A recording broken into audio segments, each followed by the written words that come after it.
Што има ново? Голема бура во јавноста предизвика и трагедијата во Кочани. Во тој трагичен пожар животот го загубија 62 лица.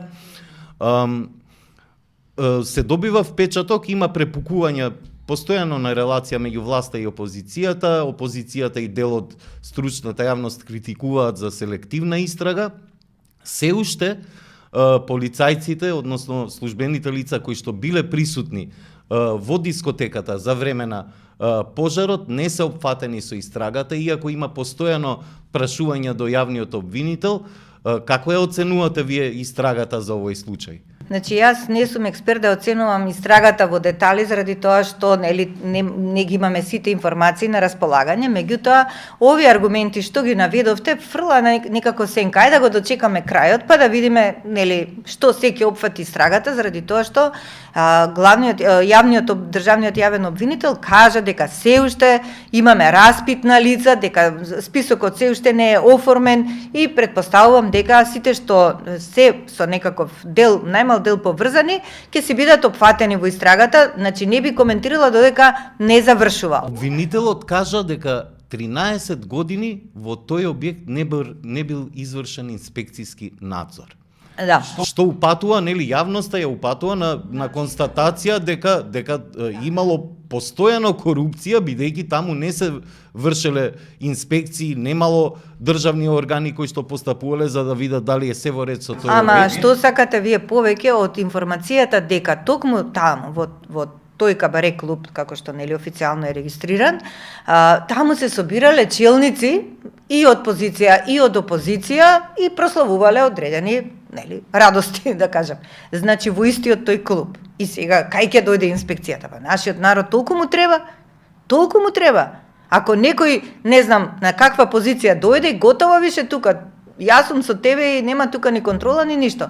За жал, на тој начин се оневозможува работење на системот. Ние во претходниот состав не сме го разгледувале проблемот за конкретно оваа дискотека. Меѓутоа, работевме предмет кој што се однесуваше на скопските локали и дојдовме до заклучок дека и покрај тоа што одредени локали не ги исполнуваат сите услови, продолжуваат со работа. Значи инспекторите констатираат, тие си продолжуваат со работа. И дадовме препораки до соодветните институции, меѓутоа тоа не беше сватено како што треба. Понатаму, во процесот на скрининг пред 2 години во Брисел, кога беше делот за Министерството за економија, јас ги посочив ризиците од корупција во доделувањето на разни дозволи, лиценци и така натаму, заради тоа што ризикот од корупција е висок, бидејќи доаѓа до директен контакт помеѓу приватниот и јавниот сектор. Заради тоа што вие за да добиете одреден документ не можете електронски тоа да го направите, треба да одите таму, па тука контактите се неизбежни и можностите за корупција, односно ризиците се исто така неизбежни. Исто така го посочив и ризикот од доделување на концесии за суровини и материјали, песок, ископини и така натаму. Значи, тоа се суштинските ризици со кои што се соочува Министерството за економија. Требаше да се направи софтвер кој што ќе овозможи да се гледа на кому се е дадена концесија, дали редовно се наплаќаат.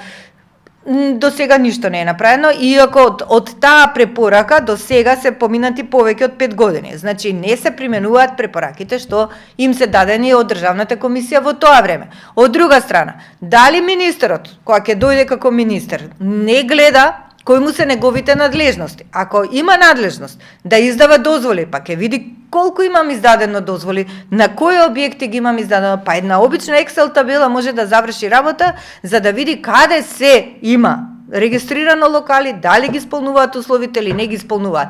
Значи, едноставно, системот е угушен. Да ве прашам, во овој контекст често зборувате во вашите јавни настапи за интегритетот како основна, како да речеме, состојка која што треба да ја имаат јавните функционери. Така е. А и за транспарентноста. Гледаме во последно време, особено по изборите, имаше предходната власт имаше некои обиди да ја зајакне транспарентноста, објавувањето на документите.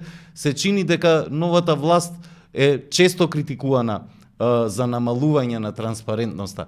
Можеме ли да имаме силна борба против корупцијата и таа да биде приоритет како што вели оваа влада, без да, ако се намалува транспарентноста. Значи, отсуството на транспарентност, односно недоволната транспарентност е еден од високите ризични фактори за корупција и ние тоа исто така го имаме нотирано во Националната стратегија за борба против корупција.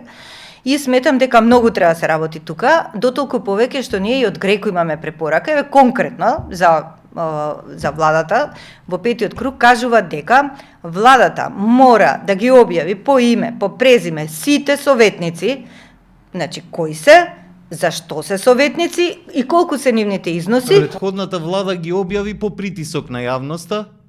Оваа влада само име без износите. Износите може да ги видите од отворени финанси преку алатката што ја направи тогашниот министер Драган Тевдовски и толку тука застана.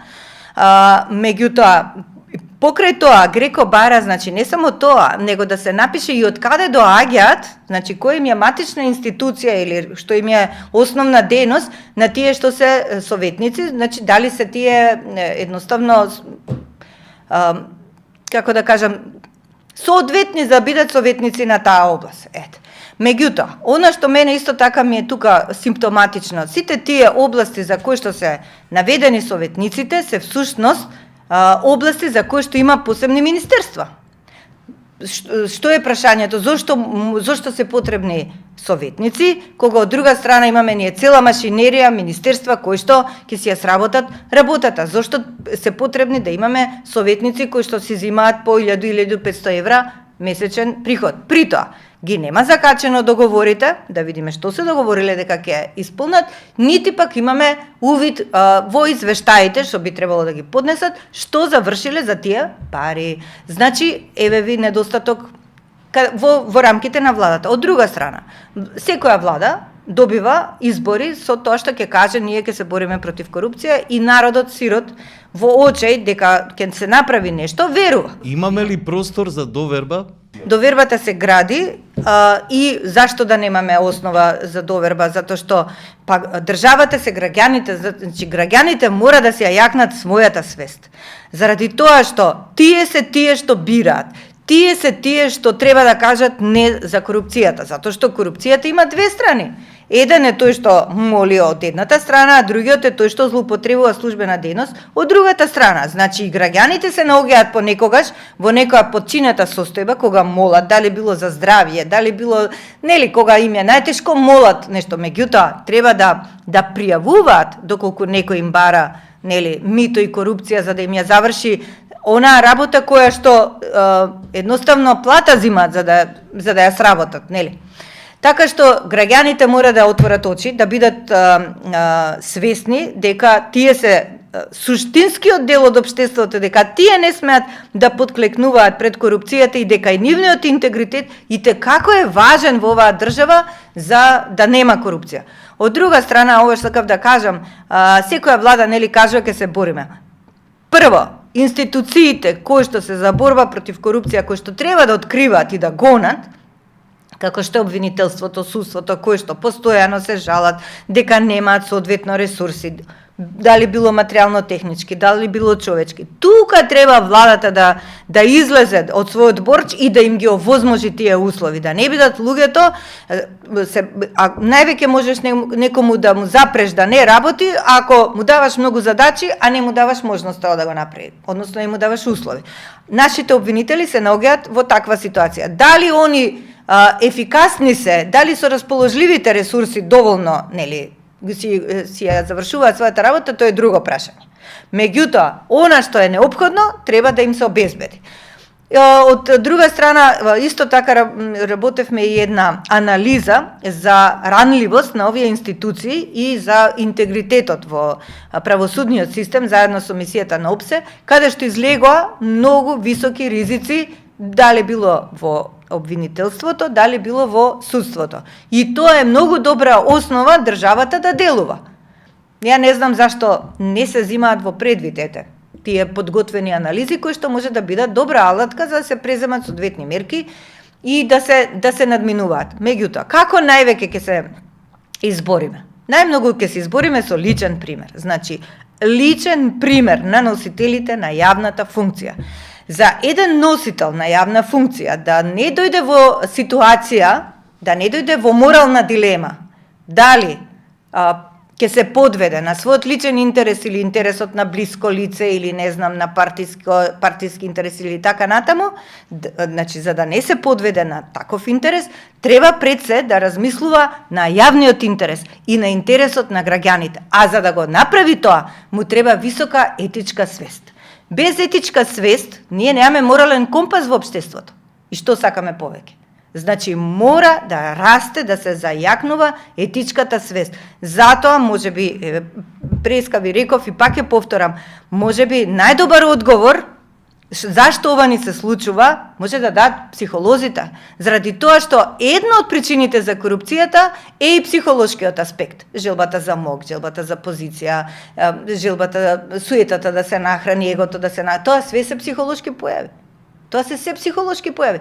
Затоа мислам дека и тие имаат полни раце работа, не само да помагаат на страданиве, сироти, кутри луѓе, кои што им е многу потребна таа помош, меѓутоа мислам и дека во секојдневниот систем треба многу да се вклучуваат тие луѓе, психолозите, психијатрите и да помогнат на општеството да излезе, да пораснеме како општество, да не бидеме во на фаза на постоење само колку, како да кажам, таа трета чакра што ја викате на постоење, туку нагоре да идеме во повисоките нивоа за зајакнување на свеста.